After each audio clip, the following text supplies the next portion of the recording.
Assalamualaikum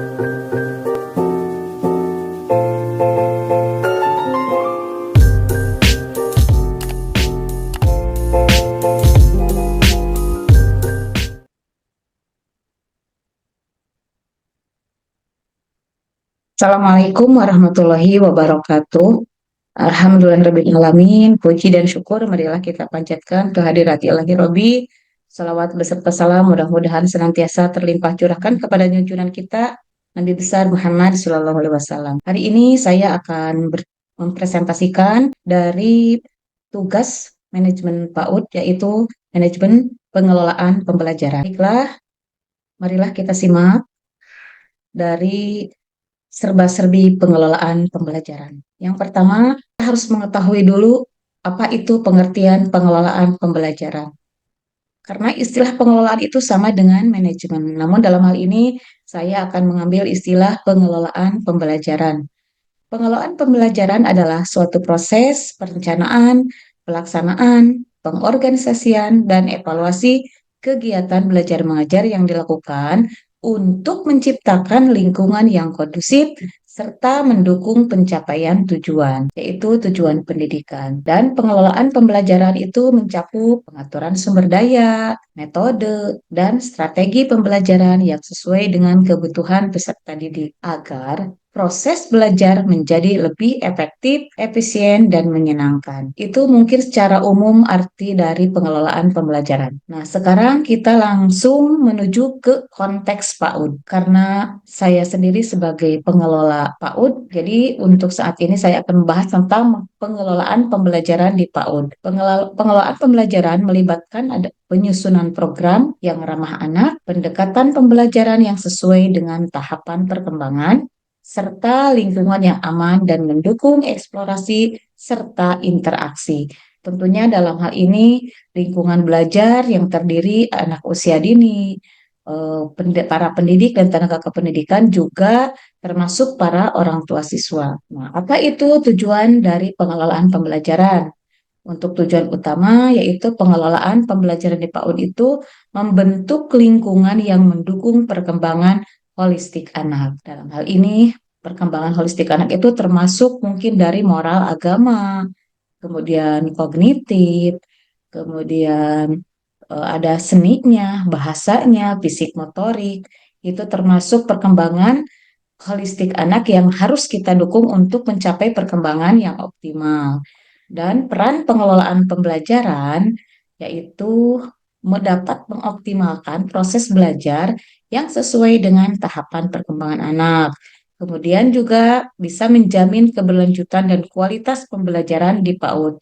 Jadi kalau pembelajaran tidak dikelola, tidak dimanage, itu kemungkinan tidak akan tercapai setiap tahapan perkembangan anak karena itu sangat berpengaruh keberhasilan ketercapaian pembelajaran anak usia dini oleh pengelolaan pembelajaran. Untuk selanjutnya ada komponen pengelolaan pembelajaran. Ini mungkin sebagai inti dari pembahasan tentang pengelolaan pembelajaran. Yang pertama yaitu perencanaan pembelajaran, diantaranya menyusun rencana pembelajaran yang berfokus pada tujuan pembelajaran yang tercantum dalam capaian pembelajaran. Kemudian dapat memilih tema yang relevan dan menarik bagi anak usia dini. Nah, selanjutnya yang kedua yaitu pengorganisasian lingkungan belajar.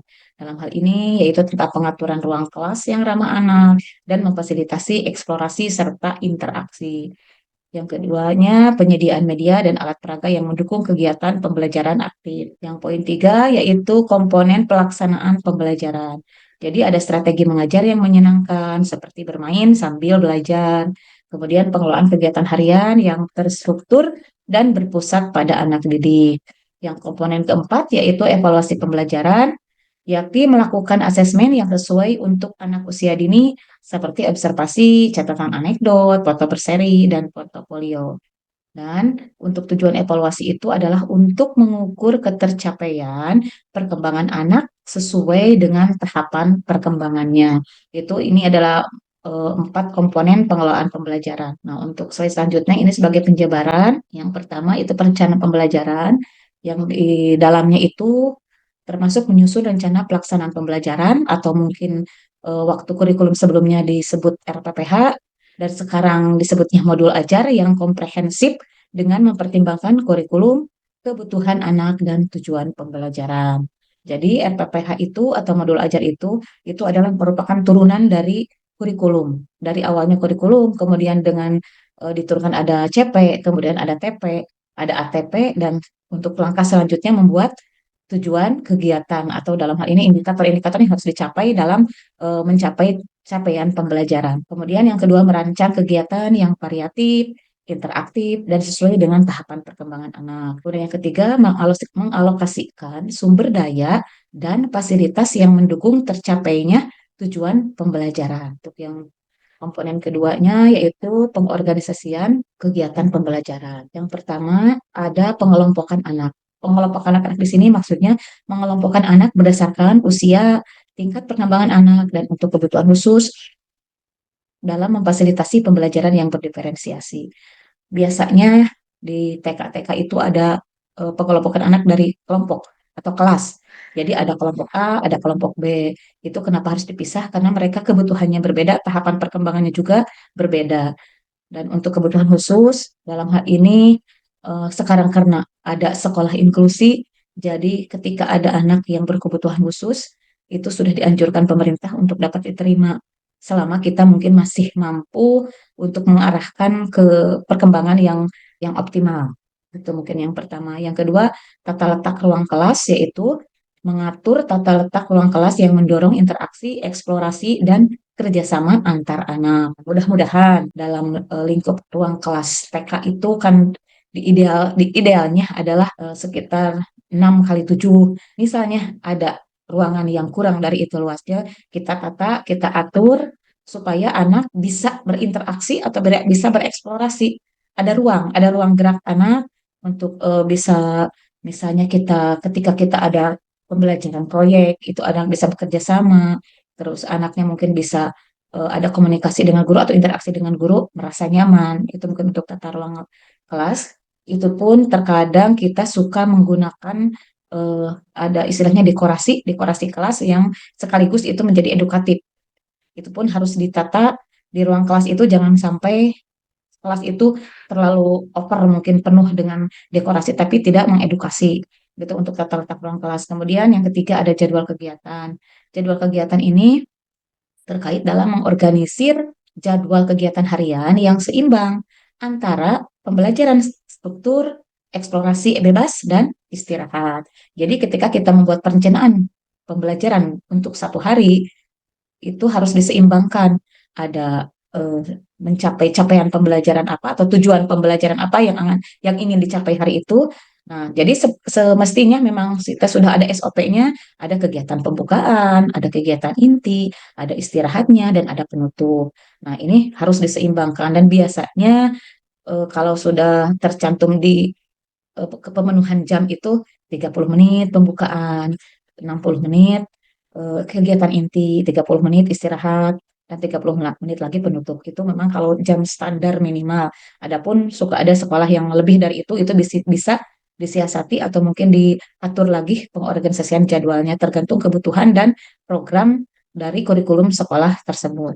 Yang keempat, ada sarana pembelajaran.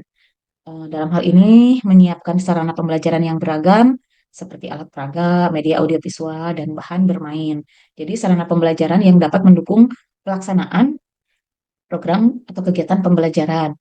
Kita jika ada kegiatan yang memerlukan alat peraga harus disiapkan terlebih dahulu atau mungkin ada yang saat itu mau menggunakan media audiovisual harus disiapkan. Ada tidak yang menunjang misalnya mau melalui laptop atau melalui smartboard atau melalui layar proyektor itu pun harus dipersiapkan. Juga alat bermain yang mendukung atau sebagai bahan dari kegiatan pembelajaran saat itu, hari itu. Nah, untuk poin komponen yang ketiga yaitu pelaksanaan pembelajaran, yakni metode pembelajaran itu harus berpusat pada anak, yakni menerapkan metode berdasarkan kebutuhan anak seperti bermain peran, yang kegiatan pembelajaran berbasis proyek, dan mengembangkan kemampuan eksplorasi. Jadi dalam kegiatan pembelajaran itu, guru harus benar-benar dapat menyajikan pembelajaran menggunakan metode yang bervariasi. Jadi tidak tidak berpusat pada guru. Jadi tiap hari itu harus melibatkan anak juga untuk mencapai kemampuan anak secara optimal. Karena untuk kurikulum Merdeka ini sebetulnya pembelajaran itu harus banyak yang berbasis proyek atau menggunakan kemampuan kerjasama antar anak. Dan ditambah juga dengan eksplorasi, itu bisa eksplorasi di lingkungan kelas ataupun eksplorasi di lingkungan sekitar sekolah. Nah, yang kedua, memfasilitasi interaksi positif antara guru dengan anak, antar anak dengan anak untuk mendukung perkembangan sosial emosional anak. Jadi, ketika pelaksanaan pembelajaran, interaksi antara guru dengan anak itu harus dijalin, harus harus dimunculkan ketika belajar ada interaksi. Jadi, tidak satu arah dari guru saja. Jadi, anak pun harus diikut sertakan dalam menentukan kegiatan pembelajaran apa yang mereka sukai, apa yang mereka butuhkan. Jadi dalam hal ini interaksi itu diperlukan sebelum dan ketika pelaksanaan pembelajaran. Karena termasuk dalam perkembangan sosial emosional supaya mereka merasa diakui keberadaan. Kemudian komponen yang keempat yaitu evaluasi pembelajaran. Eh, Dalam evaluasi pembelajaran itu adalah kita selaku guru atau pendidik harus bisa melaksanakan asesmen. Pelaksanaan asesmen itu digunakan ada dua cara, asesmen formatif dan asesmen sumatif. Itu harus dilakukan secara berkala untuk mencapai tujuan pembelajaran yang sudah ditentukan. Untuk asesmen formatif ini dilakukan ketika pembelajaran dilaksanakan. Atau misalnya bisa digunakan dari awal, itu disebut asesmen awal, asesmen diagnostik, atau dengan menggunakan teknik asesmen yang lainnya. Dan kalau untuk sumatif itu adalah untuk mengetahui akhir ketercapaian pembelajaran secara berkala, itu maksudnya ujung ujung tombak dari capaian pembelajaran itu anak tersebut sudah menguasai atau belum, itu mungkin jadi akhir, untuk akhir itu sumatif biasanya kita dilakukan pada akhir semester atau akhir tahun. Itu pun dari kumpulan asesmen yang dilakukan dari formatif. Di ujungnya kita rangkum menjadi asesmen sumatif. Dan teknik asesmen yang dilakukan untuk pendidikan anak usia dini ini yaitu observasi, catatan anekdot, portofolio, dan foto berseri. Observasi itu bisa dilakukan dengan daftar checklist. Catatan anekdot bisa mencatat itu tiap hari. Kalau memang anaknya terlalu banyak bisa dijadwal karena mencatat hal-hal yang perlu dicatat itu mungkin yang agak istimewa. Boleh kegiatan yang positif atau negatif, atau mungkin bisa kelebihan dari anak tersebut ataupun kekurangan.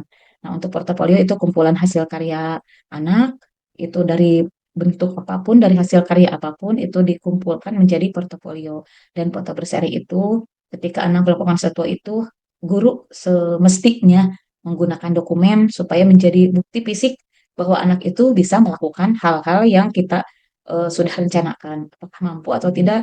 Nah, itu mungkin sebagai bukti kuat bahwa anak itu bisa melakukan dengan adanya kumpulan dari foto-foto. Yang ketiga adalah mengidentifikasi kemajuan dan kesulitan anak, serta memberikan umpan balik dan intervensi yang tepat. Untuk kemajuan dan kesulitan anak, biasanya kita harus melaporkan atau memberitahukan kepada orang tua murid. Nah, dalam hal ini kita bisa dilakukan setiap bulan dalam kegiatan parenting ataupun pada istilahnya paling lama itu biasanya ketika akhir semester kita memberikan laporan berupa buku raport kepada orang tua. Dan ketika kita memberikan itu harus harus meminta umpan balik kepada orang tua. Itu mungkin sebagai langkah evaluasi pembelajaran dalam komponen yang terakhir. Dan kolaborasi dalam pengelolaan pembelajaran, yaitu peran guru dan tenaga pendidik sebagai fasilitator, sebagai motivator, dan sebagai mediator. Fasilitator emang semestinya guru itu harus menjadi fasilitator anak. Apa yang dibutuhkan anak kita fasilitasi. Kemudian motivator, ketika anak ingin mencapai perkembangan yang optimal, kita harus beri motivasi dalam bentuk apapun supaya anak itu benar-benar bisa berkembang. Nah, sebagai mediator, kita menyediakan media-media untuk melayani anak supaya dapat mampu atau mencapai perkembangan yang optimal. Juga ada kolaborasi dengan keterlibatan orang tua. Dalam hal ini, antara pihak sekolah dan orang tua harus membangun komunikasi efektif untuk mendapatkan informasi yang komprehensif tentang perkembangan anak. Ini tentunya bisa dilibatkan ketika kita membutuhkan informasi, misalnya seperti guru tamu, orang tua diundang ke sekolah yang profesinya kira-kira dibutuhkan sebagai bahan pembelajaran untuk di sekolah kita. Dan ketika ada kegiatan-kegiatan, tentunya kita harus berkomunikasi dengan orang tua, apalagi mungkin untuk dalam menyusun program pun itu sangat dibutuhkan masukan-masukan yang membangun kepada orang tua murid demi kemajuan sekolah. Nah, untuk strategi pengelolaan pembelajaran, ini yang pertama ada penerapan metode pembelajaran yang tepat, penggunaan teknologi yang bijak, dan pengembangan program berbasis karakter sesuai visi misi sekolah. Nah, sebagaimana yang tadi diungkapkan, ketika pelaksanaan pembelajaran itu harus menggunakan metode yang bervariasi dan tepat untuk menyampaikan materi-materi pembelajaran yang kita sudah susun dalam perencanaan pembelajaran. Kemudian dalam penggunaan teknologi secara bijak, ini mungkin bisa digunakan ketika pembelajaran ataupun sebagai laporan kepada orang tua. Sekarang kita ada misalnya grup WA atau misalnya ada web sekolah, itu harus kita gunakan secara bijak dan dengan tujuan utama untuk sebagai bahan laporan bahwa kita itu sudah melaksanakan program pembelajaran dengan baik. Itu mungkin bisa dijadikan praktik baik sekolah kita. Dan untuk pengembangan program berbasis karakter itu sesuai visi misi sekolah. Misalnya ini karakternya bisa kreatif, cerdas, atau berakhlak mulia, atau dan kemandirian itu sesuai yang tertera di visi misi sekolah.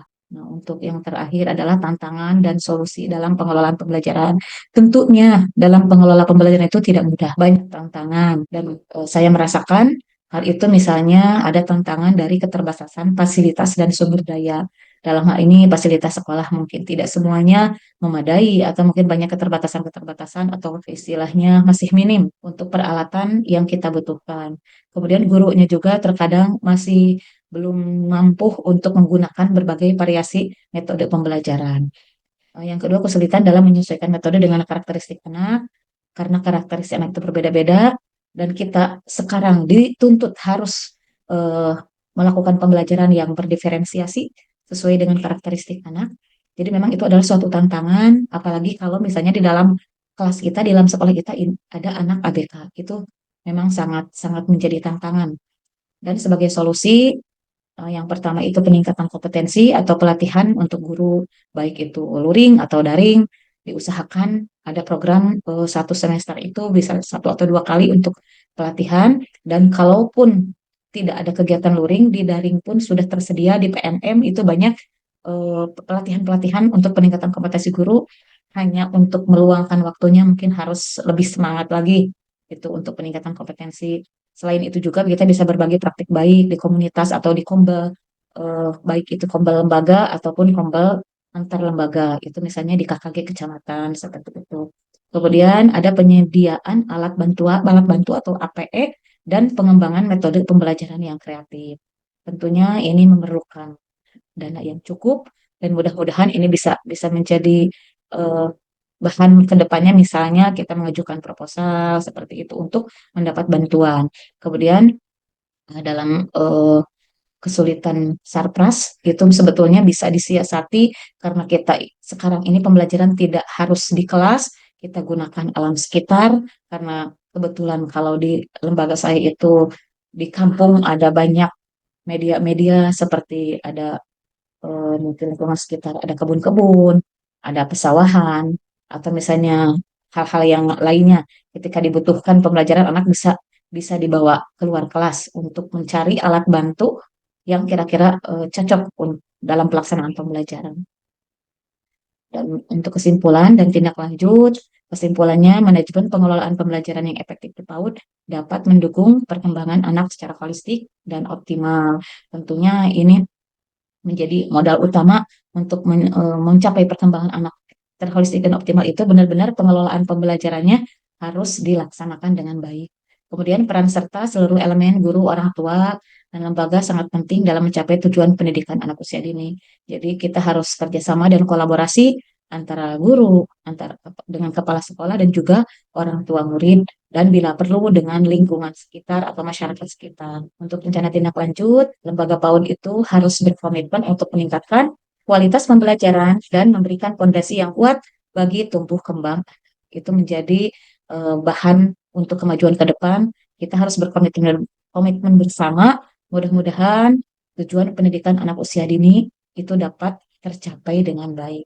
Itulah paparan dari saya sebagai bahan presentasi dari manajemen pengelolaan pembelajaran. Terima kasih atas perhatiannya. Mohon maaf apabila dalam menyampaikan paparan ini masih belum sempurna, masih banyak kekurangan. Mudah-mudahan kedepannya bisa dapat diperbaiki lagi. Terima kasih. Wassalamualaikum warahmatullahi wabarakatuh.